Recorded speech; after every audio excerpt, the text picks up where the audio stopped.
Hello and welcome back to Jo Howell's Blogcast. Thank you for tuning in for part 1, which is now live on YouTube.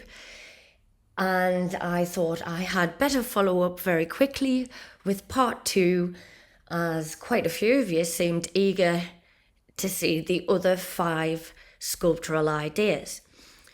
So just a slight recap. I am reading from my blog, which is why it's called a blogcast. And the previous part was talking about 10 different ways that I use cyanotype to create photography sculptures. You can follow me on YouTube or subscribe on Patreon. Patreon members get access to the blogcast first, and then it's released on YouTube. Anyway, thank you very much. Here's number 6. Cyanotype wreaths. So the image is a dandelion sculpture that is created using different offcuts once again. In the piece itself, the offcuts and components come together in a systematic layering of the artworks in order to explore notions of time. The dandelion clock is a great motif that stirs memories of blowing away the seeds, circular puffs of fragile potential life. A lot of my work is drawn to circular presentations. I see the circle as the most perfect geometric shape, closely followed by all of the triangles.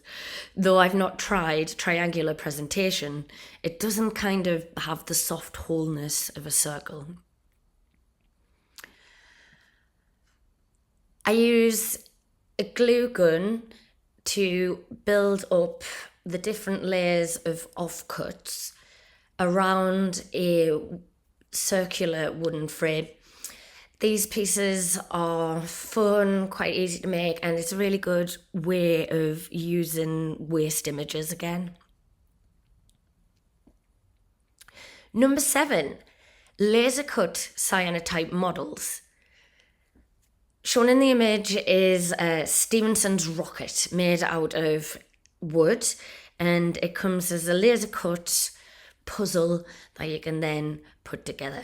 So you can buy these reasonably cheap laser cut models and you just build them yourself. In the pieces that I created, I was using cyanotype to wrap the objects. So I was having a little bit of fun with it, really. The project was the Shildon Gem Trails, so I was thinking about the railways and how women's stories fit into that. So I decided that once I built Stephenson's rocket and wrapped it in blue cyanotype images made from plants found near the railway, that I would also then use a little cutout of the ladies in Shildon and put them in the back of Stephenson's rocket as the first passengers. I engage with people through making cyanotype prints with them, and then I take the source materials that they've made and I play with them and reinterpret them to create artworks. I honestly think that this is the way I'll eventually create something of consequence.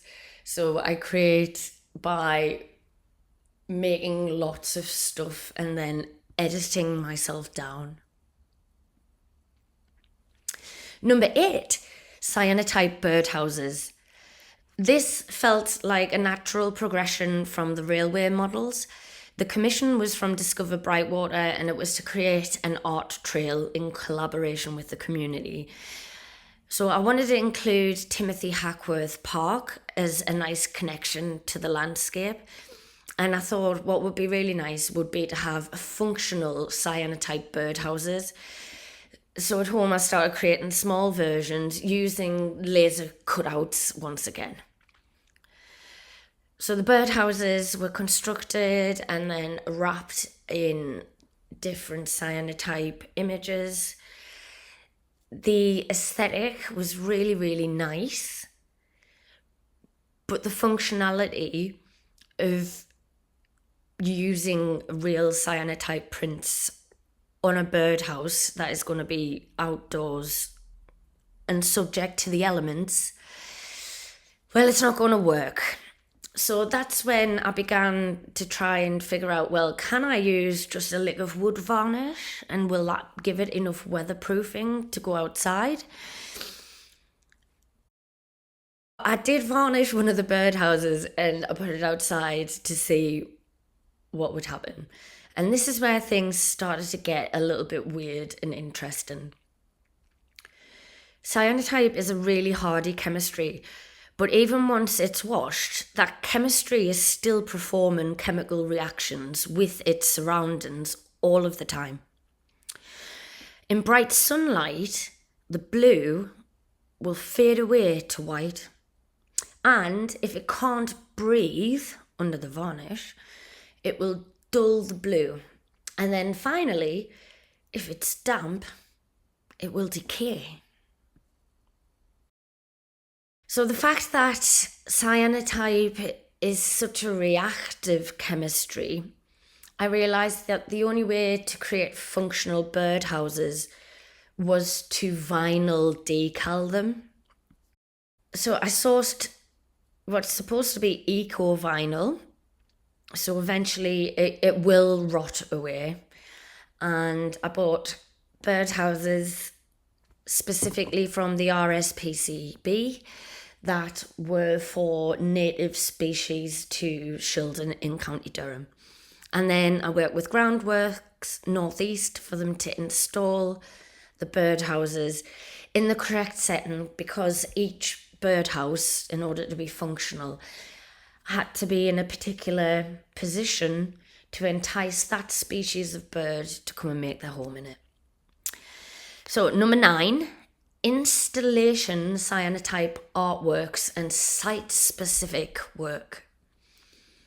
In the photograph, this is one of my favourite pieces I've ever managed to create, and it would be really lovely to have more opportunities like this to work with museums. The image shows my project, me and Mary Eleanor, and this was a site-specific cyanotype sculpture that went into the Bowes Museum for 6 months in 2019. Art that exists in, of, and because of a particular object. Everything has its own narrative.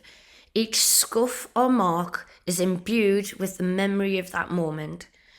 The botany cabinet belonged to Mary Eleanor Bowes, and thus began the odyssey of our bizarre kinship, 250 years apart. The installation is created using flowers from Gibside, which was Mary Eleanor's estate, my own garden, and paper from the book The Countess of Strathmore. This was a book that Mary Eleanor was forced to write by her abusive second husband. So I like the idea that the photographic objects brought back to the location of relevance and then re-photographed. So there is the artwork and also the document of the artwork that creates the overall piece. So obviously I love a feedback loop just as much as I love a circle. Feedback loops allow you to be quite loose, liberal and intuitive. If the photograph is an object in the real world, then you can really start to play with how you might read it in different spaces, in juxtaposition to different objects as well. So 10, cyanotype figures. These are self-portraits using offcuts that I've created in 2024. The sculptures are hilariously dumb, but I can't stop making them. I might animate them to life at some point. They're not finished yet either, but they are finished enough to grasp the intention. There needs to be an army of these little monsters, totally liberating to be ridiculous at times. I feel like we put far too much pressure on ourselves to be serious about everything all of the time. Humour is human.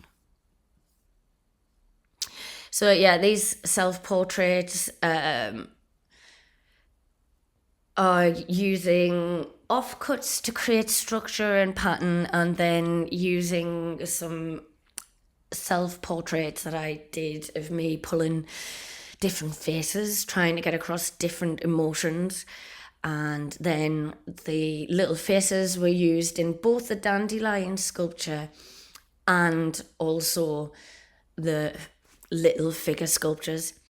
And that's it. So that's all 10 of my bizarre but fun ventures into three-dimensional cyanotype photography.